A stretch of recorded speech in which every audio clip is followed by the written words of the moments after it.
So get our body's organised. Remember, your body doesn't meditate, your mind does. There's this great big lump of stuff in the way, you know. So have it very straight. Spine really straight like an arrow. Relaxed but upright. Relaxed but upright. Muscles relaxed but body. Your infrastructure, your bones, nice and straight. Hands, you know, in your meditation, move in your lap if you like. Head slightly forward. Chin back in. Hips apart. Jaw relaxed. Tip of the tongue behind the top teeth. Eyes looking down beneath your eyelids. Just settle into a position. So we can try a little technique called 9-round breathing. So we're going to do 3 sets of 3 breaths. 2 sets altogether. The first 3, we imagine all the air comes out of the right nostril, and we imagine it's all our attachment energy. All your berserk neediness, wantingness, bottomless pit of the neediness, craving, dissatisfaction, yearning, loneliness, all this stuff. All the attachment out through the right. First 3 breaths. And then when you breathe out the second 3 breaths, you visualize all your anger, resentment, annoyance, irritation, frustration, depression, guilt, all that part of you disappearing, like talking yucky smoke. Each of them, 3 disappearing into space. And the third 3 you visualize through both, and it's all your ignorance, uncaring, ignorance energy. So I suppose when you breathe in, I forget now, I'm not trying to make it up, but I think you can, when you can breathe in, you can imagine breathing in blissful, radiant light through the other nostril. Breathe it in, let's say the first one, you breathe in everything through the left. Blissful white nectar, blissful white light that goes in and then it drives out. I don't know if I've made that up, I'm not sure. I'm going to make that up. Who does the 9-round breathing? Anybody? Do you do that? You do that. Oh, I didn't make it up then, did I? Wow. Okay. So you're breathing in, when you breathe in the light, you're just breathing white light. Yeah. Breathing out, coming out and driving out the yucky. Good, I didn't make it up. Okay, so when you breathe in, first you start with the left, you breathe in all the blissful light. You can think of it as all the goodness if you like, or the opposite to attachment, Then it comes in and then drives out all the yucky attachment as like yucky smoke out to the right, disappearing into space. You just think that, want that, be delighted to have that. You're visualizing it, thinking it, you think through the right, because the attachment energy comes through the right nostril. Then the next 3 breaths, in light through the right, then up into you, and then driving out through the left, or the anger, or the aversion, or your irritation, annoyance, frustration, depression, they're all aspects of anger, of aversion. Then the last 3, ignorance. Breathing in through both, all the blissful white light, breathing out the yucky smoke. You got that? If you forget, start again. But you do complete full breaths all the way down to your abdomen, but don't do loud, forced breathing. Like the person next to you shouldn't do the breathing. Full, complete. And just thinking these things, wanting this, delighting in this process as you do it.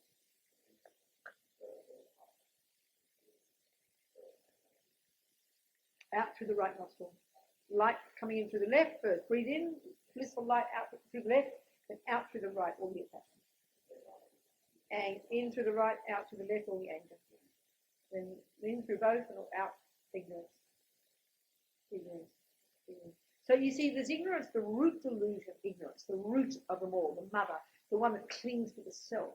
But you've got a kind of a grosser level of ignorance, which is the ignorance of karma, ignorance that causes you to be very narrow-minded, very fundamentalist, like the day-to-day application of ignorance. So all that aspect of yourself, like that. Clear? Okay, a few of those, a few sets. And if you lose track, start again the way.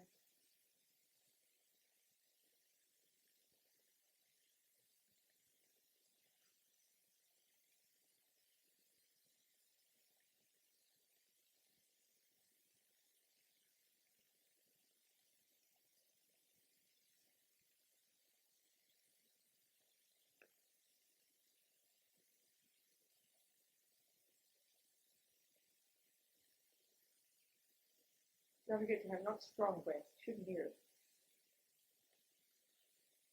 Of course, but complete full breath.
So now with this steady mind, let's think about the 4 opponent powers.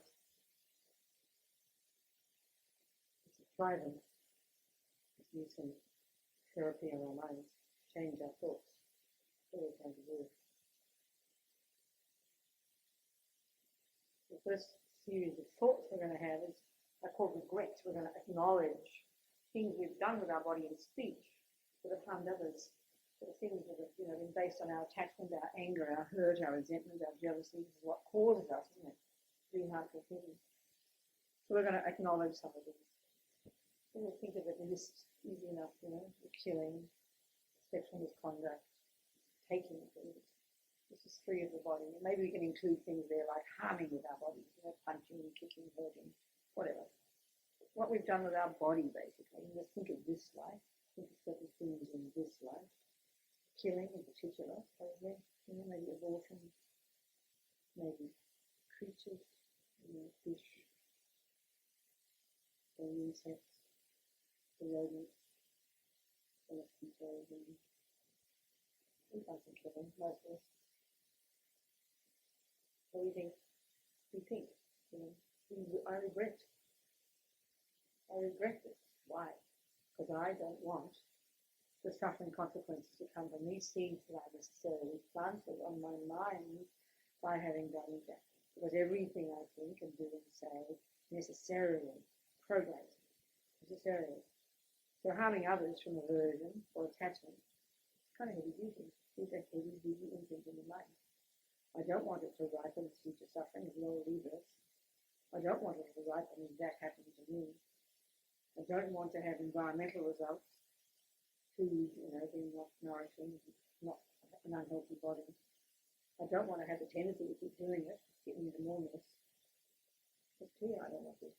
So I regret it because I don't want suffering. That's the reason I regret it, because I'm sick of suffering.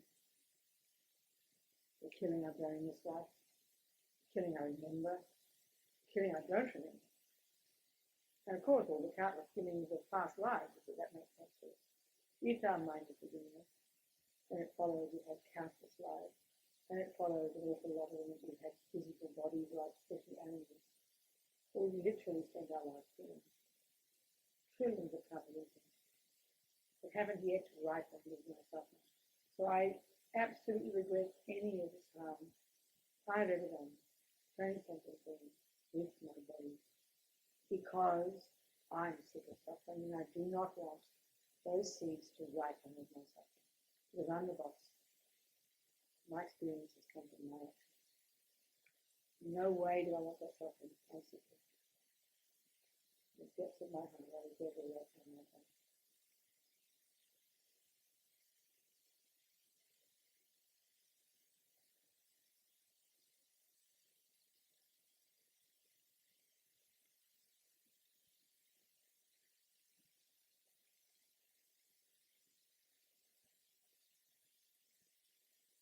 Remember taking things?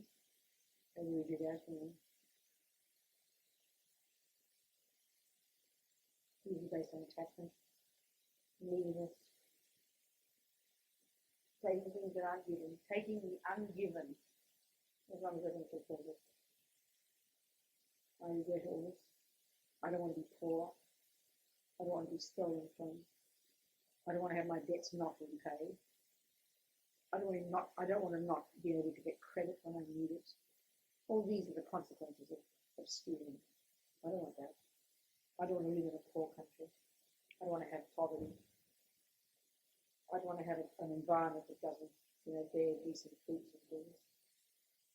No way do I want that. I know I don't want that. So that is the cause of that. So therefore I regret it. Because I don't want suffering. I'm sick of it. Just beginning this time. All the taking I've done. And of course, with animals too, the terrible things with animals, including taking. All the time. So it's reading attachment and mindlessness. All these seeds I've planted do not want me to ripen with my suffering. I'm sick of suffering. Therefore I regret any taking over the bonds of beginning this time. I'm not done something to it.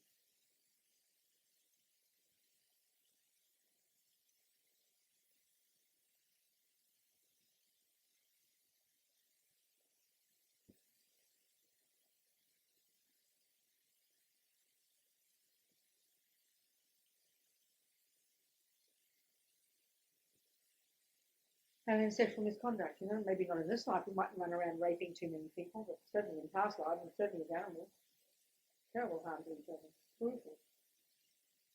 So much ego grasping, so much attachment, so much aggression. All the harm we've done in this life too, we can do, cheating on partners, misusing our sexual energy to harm others. Deeply regret all of this, because I don't want something. Even just the cheating on partners is one of the causes of relationships not lasting. No trust between people. I don't want that kind of thing. I deeply regret being harmful to others, using my body for sexual attraction. Since beginning this time.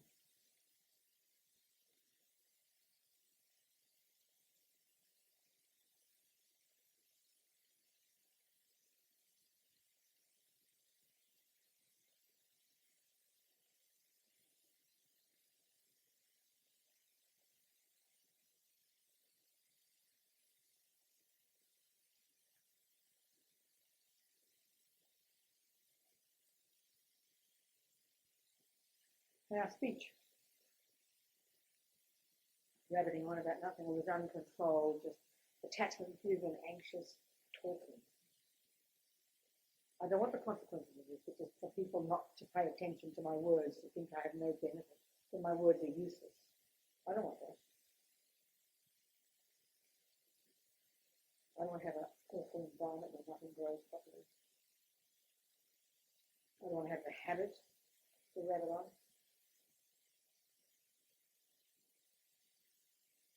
Deeply regret all this. I think it's tired, my thoughts. Confusing. All the harsh speech. So heavy. The hurting of others with my speech. Mainly as humans, of course, we do this. And with these habits, I want people to, I want the environmental result of this, ugly environment, where nothing grows.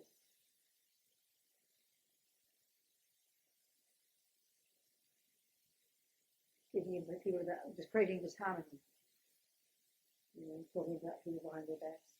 So much paranoia. The result of this is awful. War zones, paranoia, harm everywhere, stressful things. Don't want that. No way. Lying, lying. Don't want that. Not to be trusted.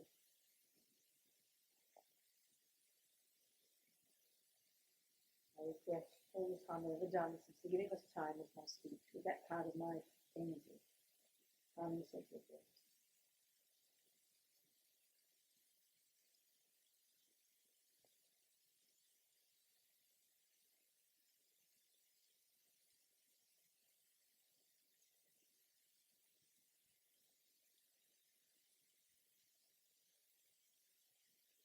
If I've taken vows, body moksha vows, Vajrasattva vows, tantric vows, my voice and my surely we've broken these many times. Absolutely do not want the consequences of this. Don't want to be confused, don't want to lose the Dharma, don't want to lose connection with my lamas. No way. Don't want to create obstacles to my practice. Life's not enough. Absolutely regret all this.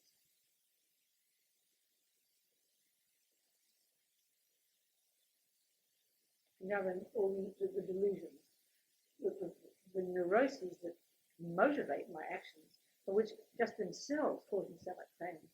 Look at the attachment, the neediness, the dissatisfaction, the anxiety, the worries, the fears, the jealousy, the resentment, the hurt, the self-pity, the anger.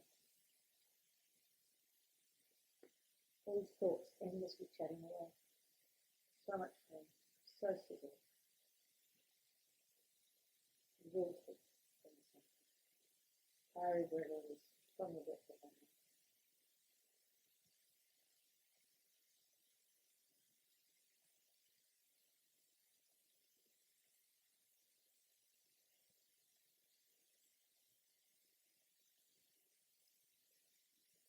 So whom can I turn to? Where's the doctor? He can give me the methods, the medicines, the techniques that I can use to help me purify this. Amazing. Then we turn to the Buddha. And when you think of the Buddha, Buddha mind manifesting in this particular aspect, the Bodhisattva aspect, Vajrasattva. This white aspect of Vajradhara, kind of name Buddha in Tantra. And this white is particularly related to emptiness, non-duality. And the realization of emptiness is the actual purification. We don't finally uproot all the delusions until we have realized emptiness. That's the real purification. So this process of these steps is a major first step which weakens these seeds. It doesn't pull them out. It weakens and it burns and it stops them from growing immediately. And this is such an urgent job. It's when we realize emptiness that we cut the root of the root.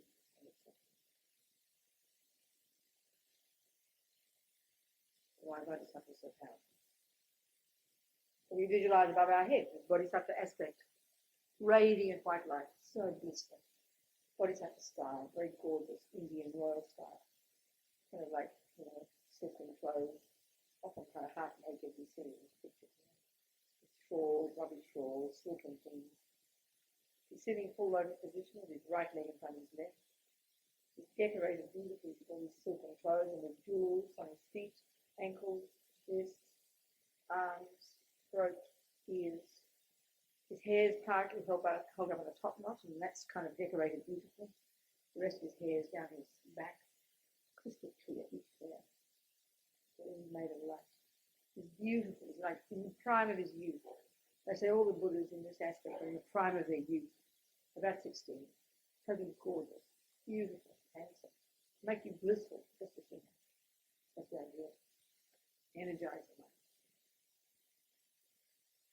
And if we have a Lama, we have a spiritual teacher, a guru, we think it's their mind manifesting as Vajrasattva, solely for my benefit.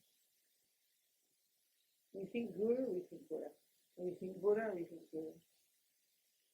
So powerful for the mind, so personal. His face, radiant, beautiful. Very compassionate, loving eyes, sweet red mouth. And then his radiant light.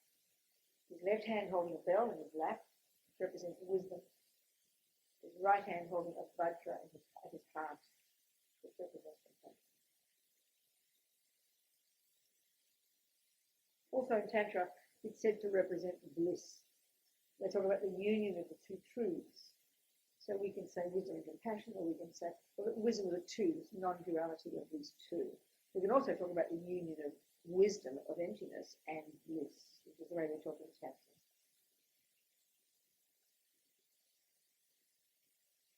Lama Bodhisattva, so good. Above our heads, wanting only to help us. Wanting to show us how we can become. Give us the method to work for him, so that we can become our own Buddha.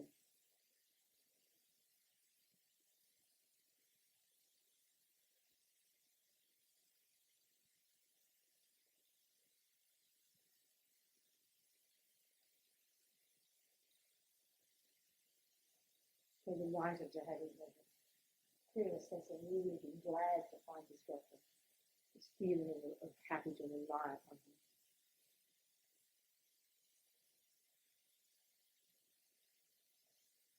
Now the second part of this second step, reliance, is now we rely upon sentient beings who want to cultivate compassion now. First step is like compassion for ourselves, renunciation. Now it's compassion for others, those who have harmed, and even if we can, those who harmed us. So in order to cultivate compassion, which we must do to become a Buddha, then we need sentient beings. We need suffering sentient beings. We rely upon them in that sense. If there were no suffering sentient beings, how can we energize compassion in our hearts? We couldn't. So we suffering sentient beings. So we think of those we have caused harm to, maybe most recently, under this life, different people, for being killed in our womb, creatures we killed, the people we dead now. People we harmed, taken from, cheated on.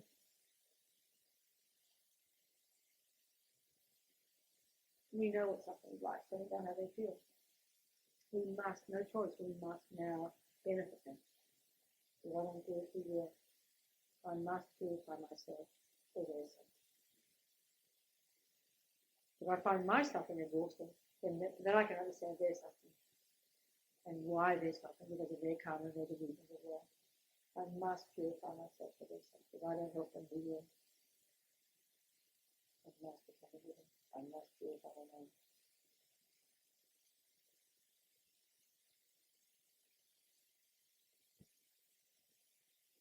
And then those who harmed us. The logic for having compassion with them is really simple. First, they harm me because I harmed them. Second, they're going to suffer because of their harm.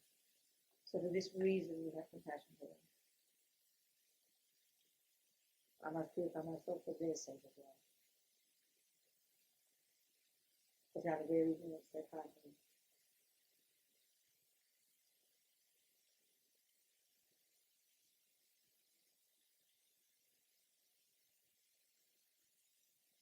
So now Lama Vajrasattva very happily, very kindly sends from his heart his radiant, powerful hose of energy, this white nectar, this liquid energy that arcs around, you can imagine, and forcefully enters your crown, into the top of your head, forcefully filling you with this magnificent, powerful nectar. It drives out first all the imprints of all the harm we've ever done since the beginning of this time with our bodies. Drives it out to the lower parts of our body and feel like filthy liquid into space. Not one out of it. Seamless, continuously, delighting in this amazing process. Om Vajrasattva Samaya Manupalaya Vajrasattva Chenopetita Dido Mebawa Sudokai Omebawa Subhokai Omebawa Anurakto Mebawa Sarva Siddhi Meprayata Sawa Kama Sutsame Sitam Shriyam Kuruhum Ho Bhagavan Sarva Tathagata Vajramami Mutsa Vajrabhava Mahasamaya Sattva Ahum Pe Om Vajrasattva Samaya Manupalaya Vajrasattva Chenopatita Dido Mebawa Sutokai Omebawa Sutokai Omebawa Anurakto Mebawa Sarva Siddhi Meprayata Sawa Kama Sutsame Sitam Shriyam Kuruhum Ho Bhagavan Sarva Tathagata Vajramami Mutsa Vajrabhava Mahasamaya Sattva Ahum Pe Om Vajrasattva Samaya Manupalaya Vajrasattva Chenopatita Dido Mebawa Sutokai Omebawa Sutokai Omebawa Anurakto Mebawa Sarva Siddhi Meprayata Sawa Kama Sutsame Sitam Shriyam Kuruhum Ho Bhagavan Sarva Tathagata Vajramami Mutsa Vajrabhava Mahasamaya Sattva Ahum Pe.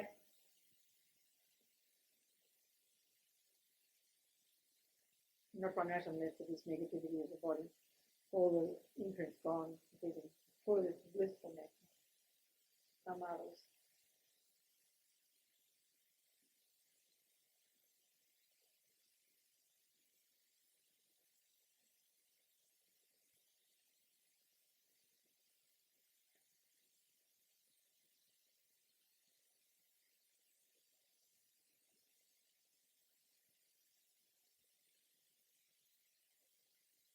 Now Lama Vajrasattva very happily sends again this nectar from his heart that arcs around into our crown, really forcefully. This time filling us and forcing up to the top parts of our body all the imprints of all the harm we've ever done since the beginning of this time with our speech. Disappearing like filthy liquid out to the top parts of our body, disappearing into space, driven out by this powerful nectar, filling us, our nerves.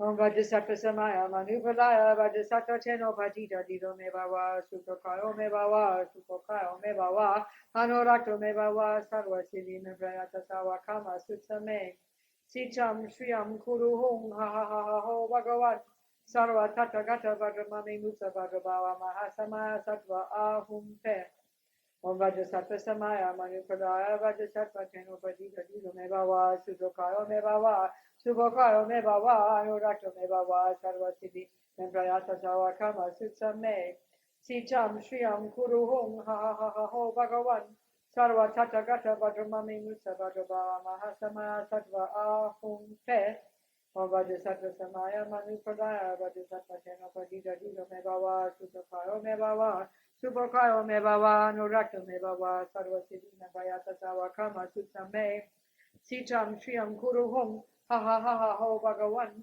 Sarva Tata Gata Vajramami Musa Vajraba Mahasama Sattva Ahum Pe.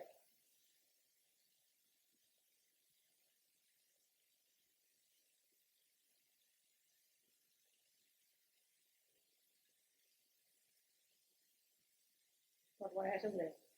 All the negativity of speech from countless lives, all of this stuff.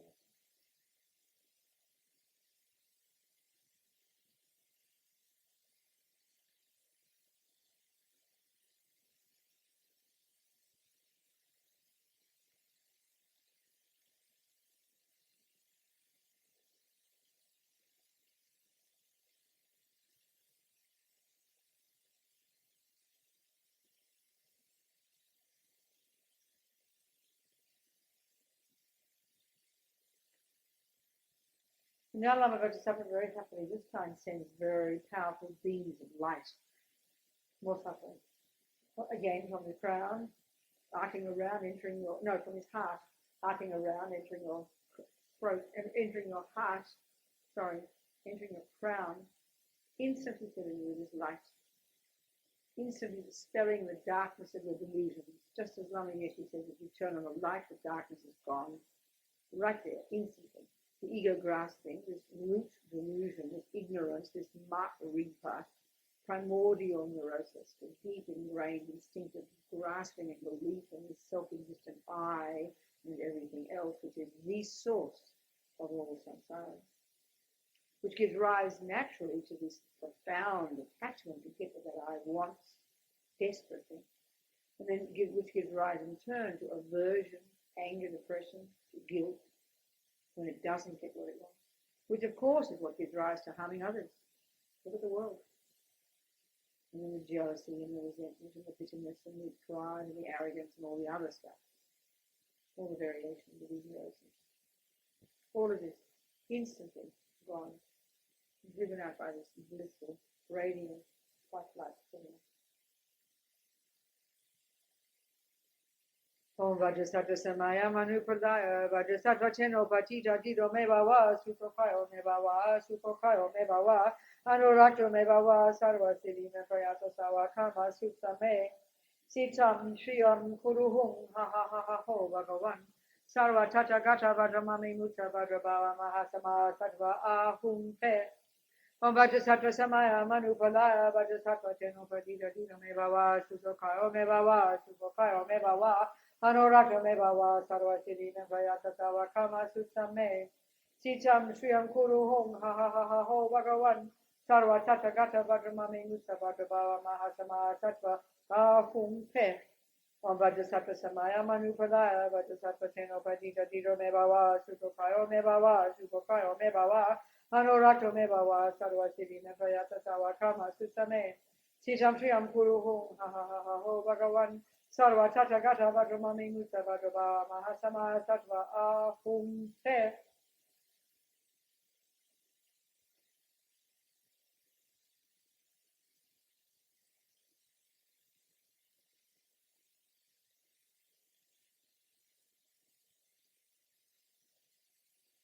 Now to remove even the subtlest imprints. We've now purified the mind. We've achieved liberation. Think this way. We've got more to purify. We're going to purify even the subtlest imprints that prevent us from being omniscient, prevent us from being a Buddha. So now we, imagine a busy visualization of all three together. All the nectar going down, forcing out to the bottom, all the nectar coming up, and all the light coming. Removing even the subtlest imprints to our omniscience. Om Vajrasattva Samaya Manu Pradaya Vajrasattva Cheno Patita Dido Me Bhava Supakayo Me Bhava Supakayo Me Bhava Anurakta Me Bhava Sarva Siddhina Prayata Sawa Kama Sutta Me Sitam Shriyam Kuruhum Ha Ha Ha Ha Ho Bhagavan Sarva Tata Gata Vajramami Mutta Vajrabhava Mahasama Sattva Ahum Pe Om Vajrasattva Samaya Manupala Vajrasattva Teno Padira Diro Me Bava Sukhaya Me Bava Sukhaya Me Bava Anurakto Me Bava Sarvasini Me Vayata Savakama Sutame Sicham Shriyam Kuru Hum Ha Ha Ha Ha Ho Bhagavan Sarva Tata Gata Vatamami Nitavadava Mahasama Sattva Ahum Pe Om Vajrasattva Samaya Manupala Vajrasattva Teno Padira Diro Me Bava Sukhaya Me Bava Sukhaya Me Bava Anurakto me bhava sarvasini me vayata dava kama suktam me sitam shriyam kuru hum ha ha ha ha ho bhagavan sarva chadagata vagamana nisavagaba mahasama sattva ahum he.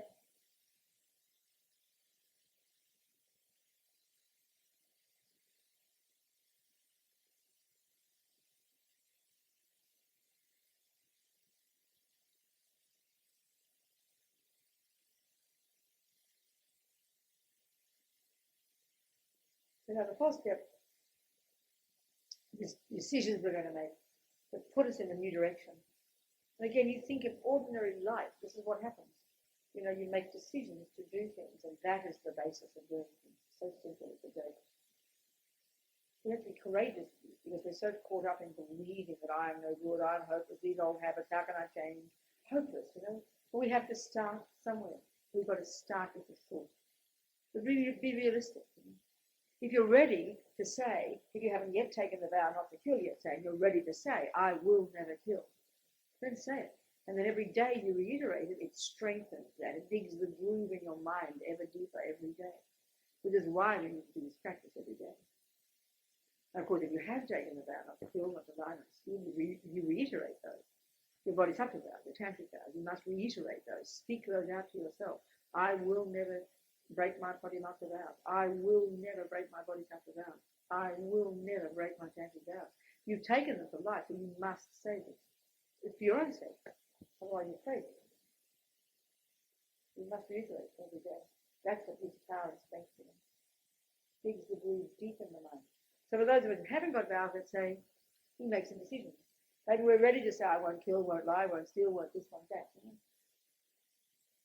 Maybe we're not ready to say, I won't get angry, won't get jealous, won't get depressed. That's too much to say.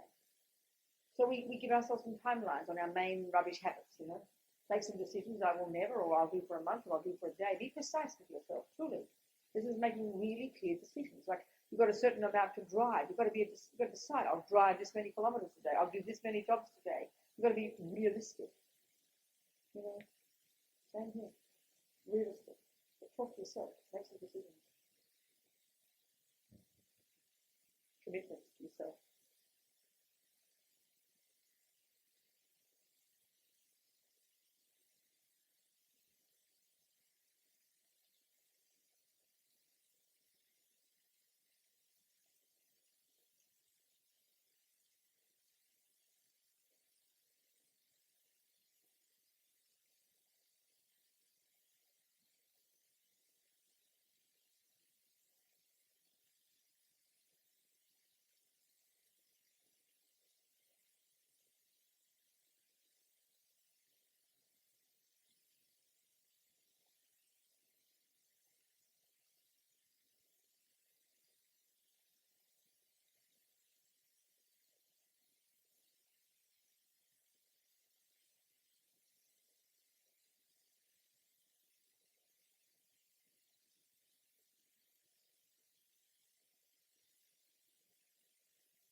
Now imagine, but Lama Vajrasattva, very delighted, dissolves into white light. Imagine. It comes through your crown, dissolves through your crown with energy of enlightened mind, body, and speech of the Guru, the Buddha. It merges with you because it fills you with blissful, radiant, enlightened energy. This is my body, mind, can't keep my mind. Same as doing body keeps mind. Same as Vajrasattva body keeps mind. Full of this radiant energy. This is me. And no thoughts. And just try and imagine it's now limitless, spacious, vast, blissful, clear.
And relax.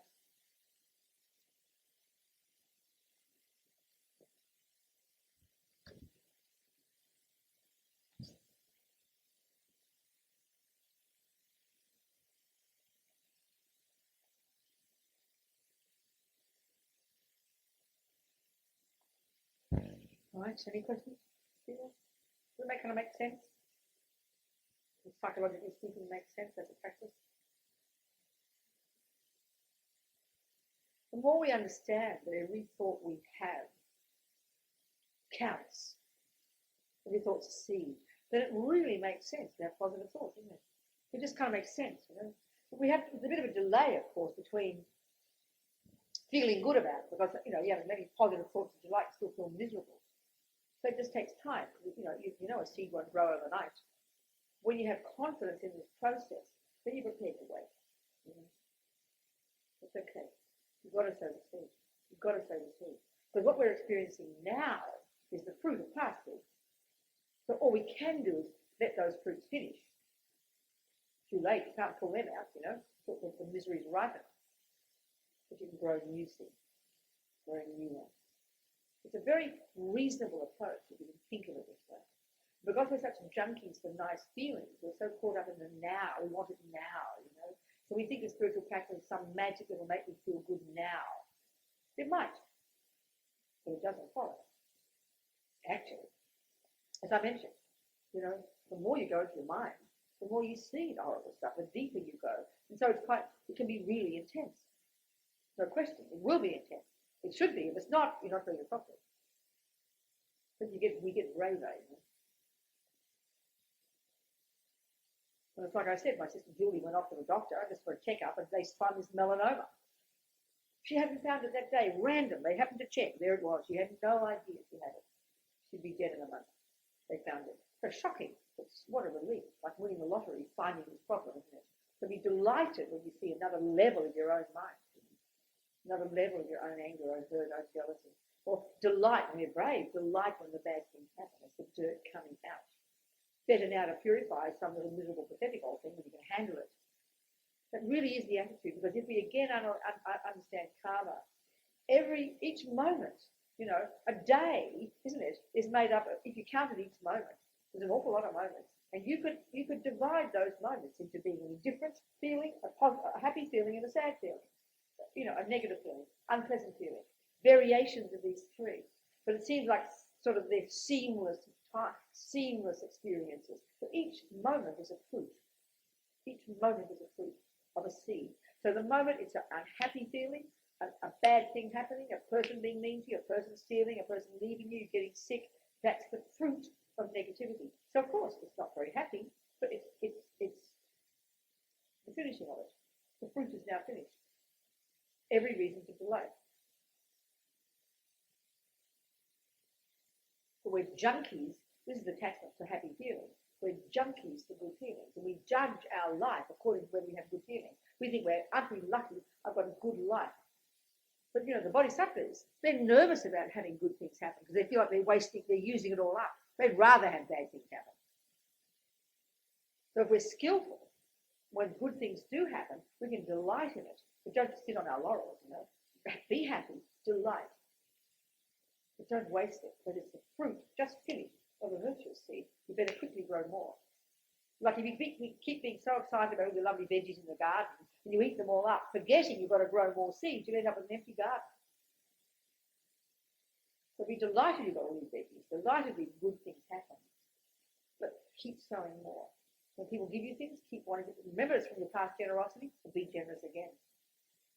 Every time someone's mean to you, remember it's from your past meanness, so don't be mean again. Every time someone steals, remember it's from your own past stealing or lack of generosity, then don't steal again. That's the learning. That every moment of our life is a learning, rather than self-pity, poor me, not fair, which is a usual view. Then life is really rich in Dharma. It's just a way of interpreting. And that's all it is. Every moment in the mind is a view. And all we're doing is here, if we're trying to be Buddhists, is trying to bring our minds into sync with Buddha's explanation of the world. That's all. If you're a gardener, all you're doing is you see all the stuff out there, which a non-gardener also sees, but you're simply interpreting it more skillfully because you have a method. You've got prosody, so you can interpret the garden. I can't. I would never clue. I can see a gum tree if I'm lucky. That's about it. So, the world exists out there. All we're trying to do is find a way to interpret it. And all Buddhism is a world view, is a way of interpreting the world. And it's up to us whether we use that here. So we better be familiar with it.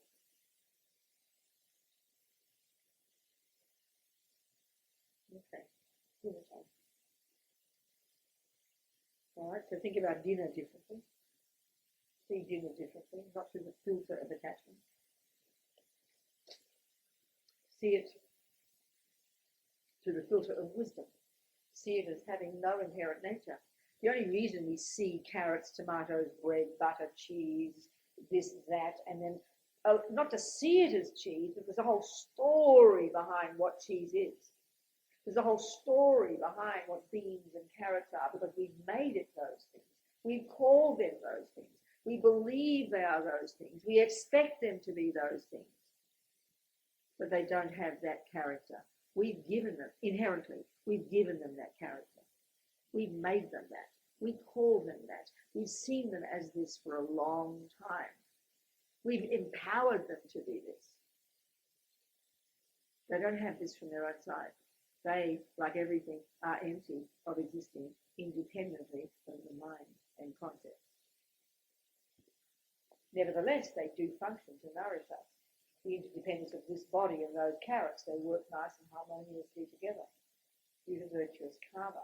Someone else might eat the carrot and die due to non-virtuous karma, which proves there's no inherently good carrot. So, see the food is empty, of having no inherent nature, but as being rich and delicious and nourishing. Think of it as in the nature of bliss. We bless it with the energy of all the holy beings. Om Ahum, Om Ahum, Om Ahum. And then we create virtue before we stuff it in our mouth, and we think, let's offer it. Let's have thoughts of generosity. So think of all the Buddhas, all the Gurus, all the Bodhisattvas, all the holy beings, every single sentient being pervading space. And then imagine them all experiencing the joy of the feeling. This is the meaning of the word offering, called detachment. Lama Sangye, Lama Che, Dejin Lama, Gedon Te, Kungi, Jepo, Lama Te, Lama Namla, Che, Pa, Bu. And then all those marvelous thoughts, seeing it as empty, offering, generosity, for the teaching, inconceivable virtue, just having those thoughts. So now eat for the happy life.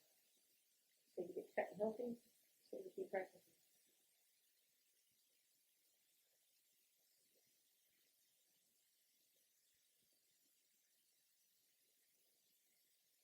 Okay, see you soon.